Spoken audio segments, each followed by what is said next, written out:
For the recording. So my name is Mark Devlishauer, and let's proceed with what can we evaluate. So on the verbal, so I've divided my elements on which it can be commented, and then it's positive or negative on, I have two groups of delivery, like verbal, non-verbal.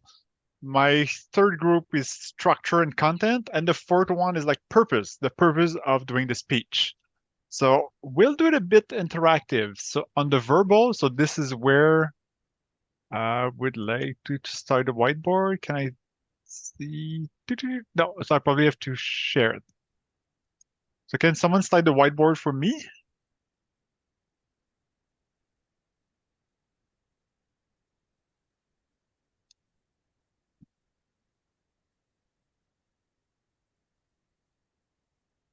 I think that everyone can be on the whiteboard. So if I put the category, oh yes, I see names. So top left, uh, whoops. Hmm, I cannot type.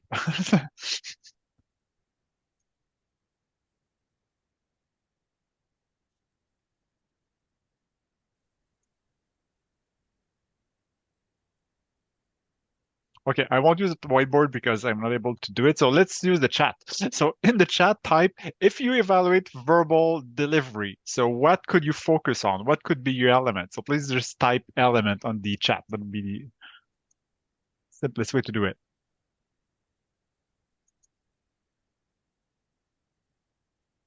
I'll go back to sharing my screen.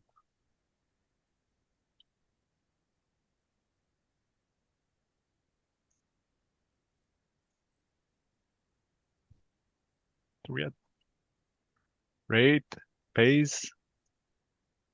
And last week, yeah, I mentioned that's one of my elements that I have to work on. And even if I've been Toastmaster for many, many years, I think it becomes easier to do speech, but there's things that we always have to work on.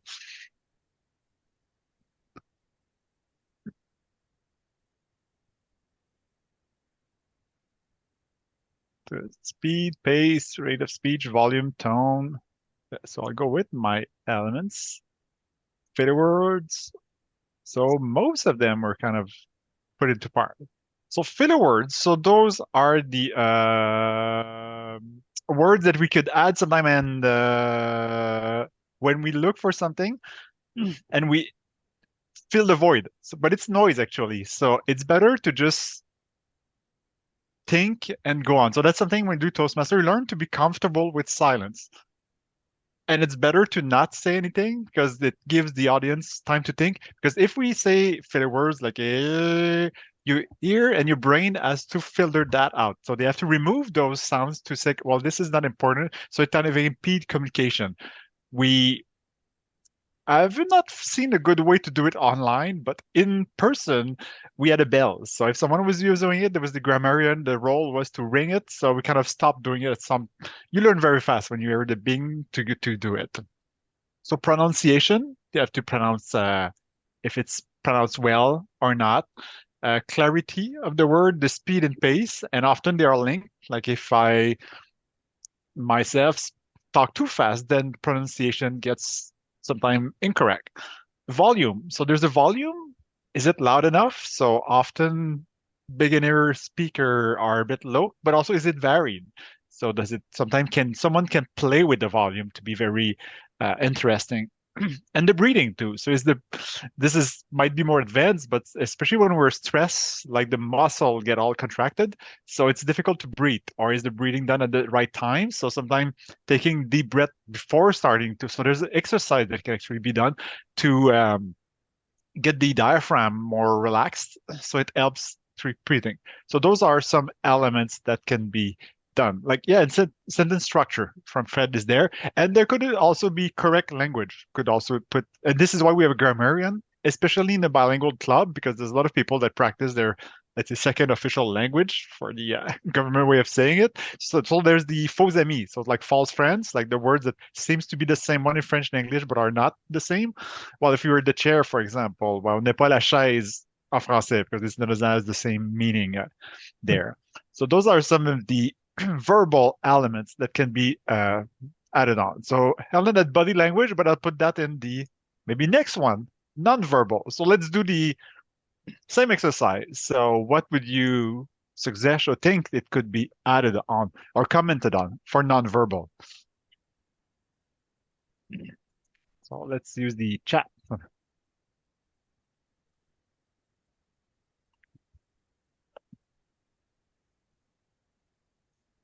I see eye contact, smiling, body gesture,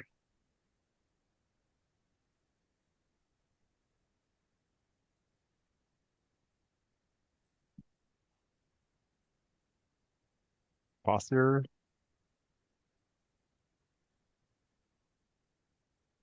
looking directly at the audience.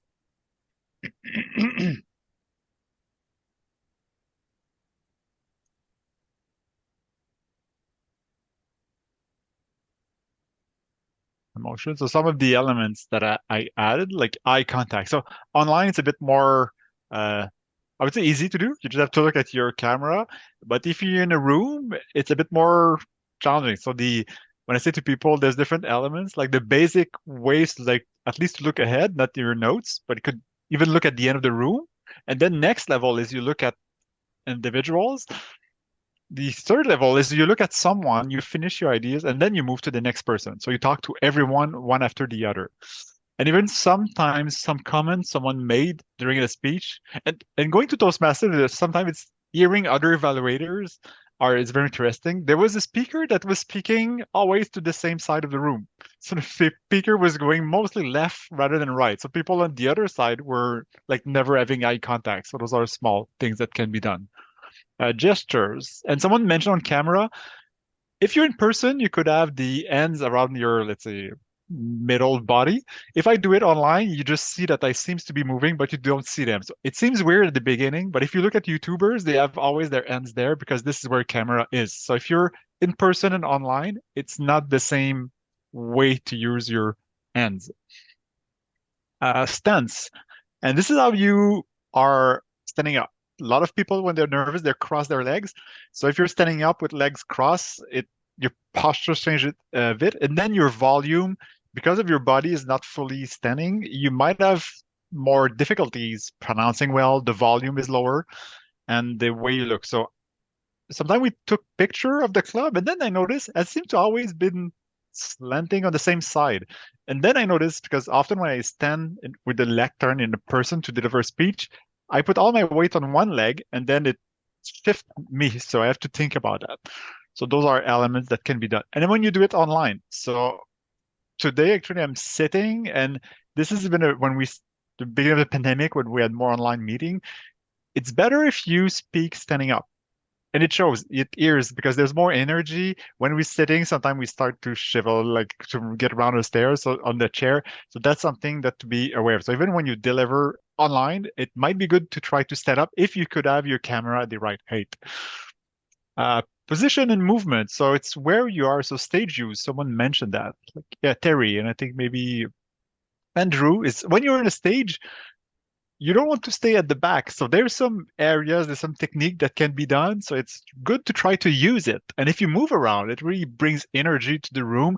And especially if your audience is sitting at a big table, sometimes you can go closer to them and then can go back and then go back. So you could use that as a strategy to do some movement. Sometimes we have, well, even in Toastmasters, sometimes we have projects when there's like more than one person interacting. So how you work with them, that's a challenge too. Like, do you look at your other partner? How you pass the speaking baton from one to the other?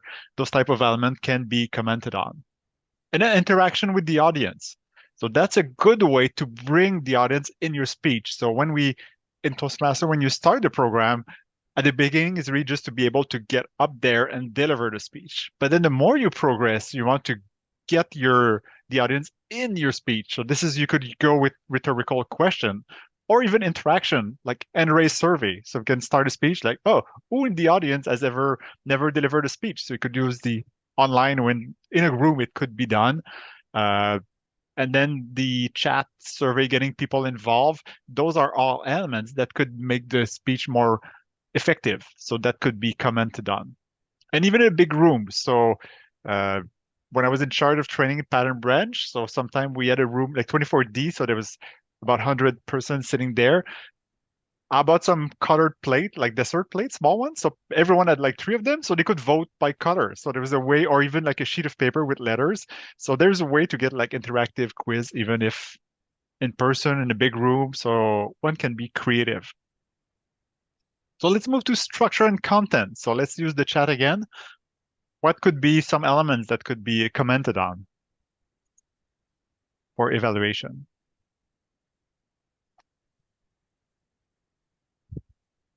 Oops.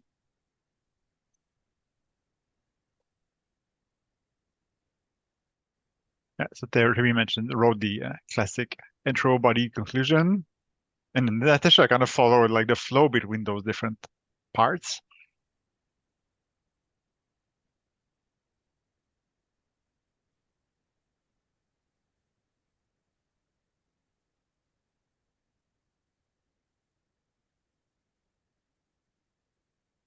Yeah, integrated with supporting slides, examples, contenu adapté à l'auditoire, yeah, just logical, different sources, storytelling, your experience, anecdotes. Like, oh yeah, I think there's a few that I didn't include there, so I'll keep it there. So yeah, so at first I had the intro, body, conclusion, so it could be commented on. So the intro was the start, so effective. So did the person start in a slow note? So usually when you start, it has to be somewhat of a punch. So like, okay, to be people that are attracted. And it has to be clear, like what's the rest of the flow of your different elements from the intro to the conclusion and afterwards. So I have the flow between parts. Someone mentioned image storytelling, so that when it's when it's well done, it's really good to comment on that. Like if humor anecdotes are used, so how this kind of story made the concept more clear. So especially if it's, for example, a very kind of technical type of speech, if the someone has the kind of a storytelling or anecdotes to explain it, that could be an example of very what is efficient. Because an evaluator is not only constructive, so they really also have to provide like to show what was great in the speech. So if it was effective, especially, it's like why were we like captivated by the speaker? This is where it needs to be done. So the evaluator has a role to underline those elements. Conclusion too. So how does it finish? So often the conclusion should relate to the introduction. Um, Sometimes the speaker they prepare a lot of time on the body but not much on the conclusion, so the body is very strong and then it just seems to be kind of fizzle out, and then people are kind of not sure, it's like, oh, do we clap, is it finished or not? So it has to be well done. So a suggestion we often make to a beginner speaker is like learn your first lines by art and learn your conclusion. You could improvise. I was like, improvise? Improvise the middle part easier because you know the topic, you could talk about it for many minutes. But the intro and conclusion need to be very strong. So those one you could like write them out and load them. And also, is there call to actions? Like you deliver your speech, do you want the audience to do something? So that could be a part of it. Or a take-home message. Like is if there's only one thing they should remember about your speech, you could mention it in the conclusion. So those are elements that could be added on. And there was, yeah, someone mentioned the slide. That could be interesting too. That's something that can be, if there's too much text, not enough text, if there's just image, some elements, the way they were done, that were too complex, that could be there. Example source, that's also especially, and kind of bit with my next point about purpose. If it's a technical, if you want to convince people, do you have facts, or is it facts that seem just made up, or do you cite the relevant reference, or do you mention facts or data without mentioning where they come from, which could be a challenge. So there's a ton of things that can be commented on, and those are some of the elements. So I'll move to my fourth part, purpose. So more, what's the purpose of the speech? And that could link to Bibiane comment, like un contenu adapté à l'auditoire. So there's also not just l'auditoire, but it's like, what do you want to deliver? And what could the tools you were using in your speech, were they relevant to what you were trying to achieve?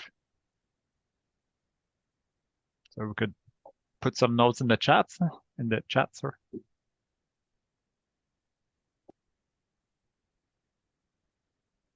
So do the main points of the speech support the speech purpose? How to teach.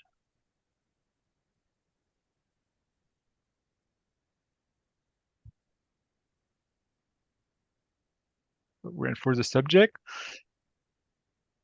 a call to action, captivate the audience. So if I often I mention there's like four purpose or categories of purpose for a speech, like either want to inform, entertain, convince, or inspire.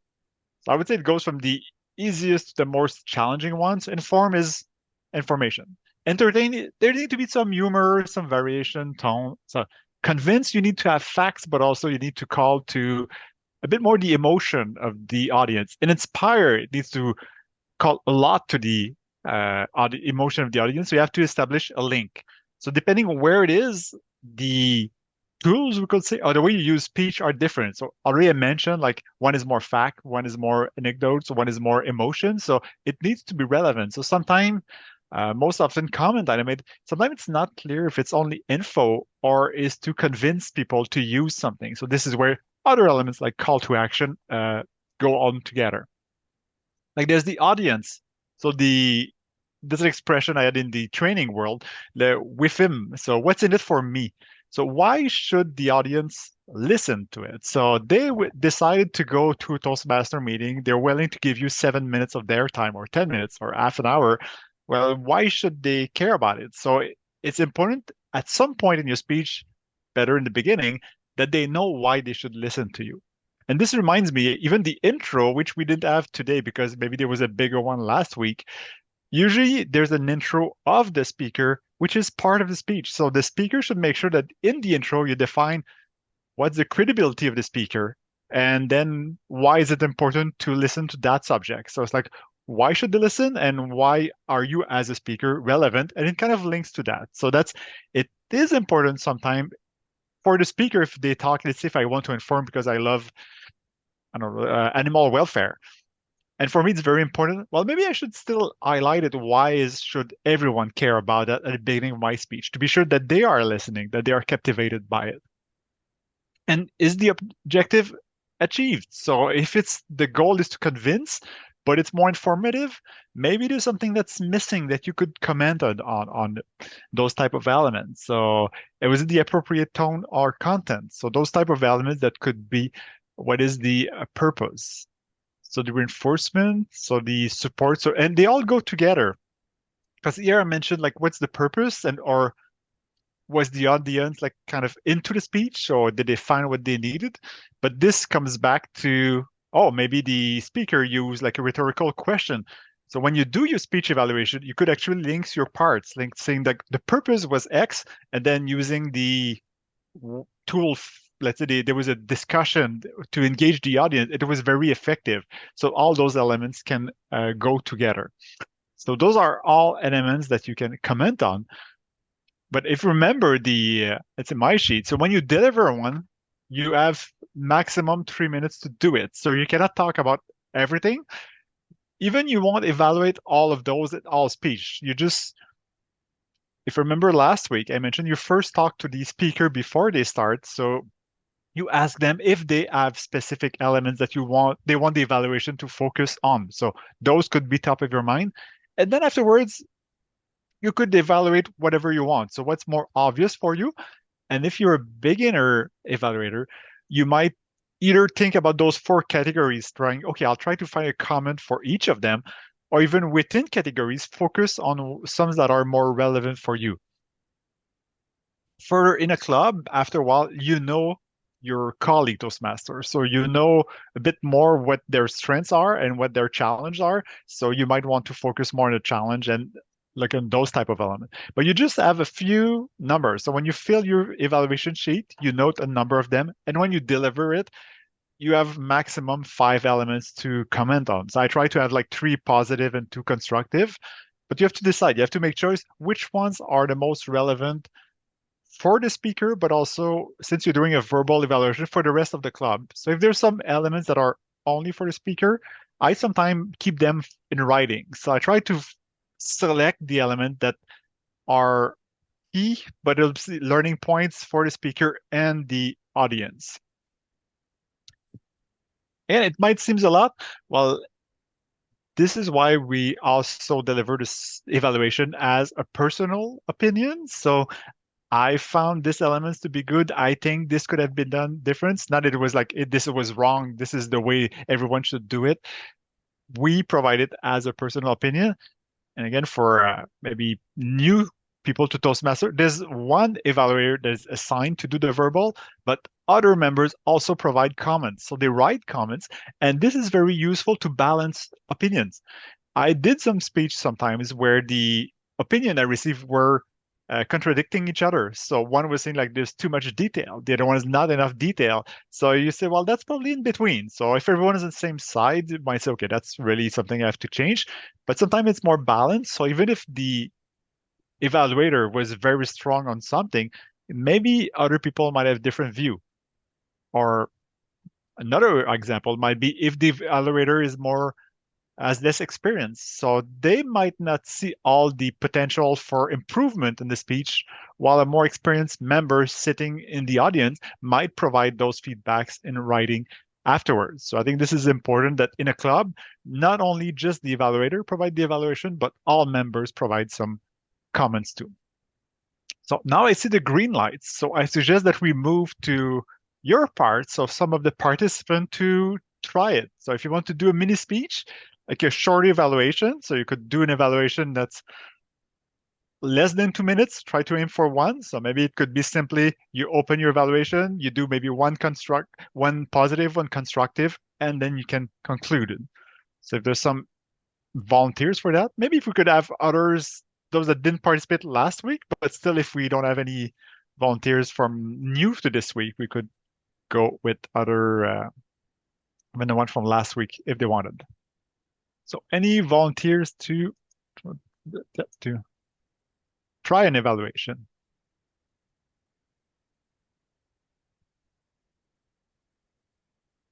So maybe Terry, we could stop the recording there too.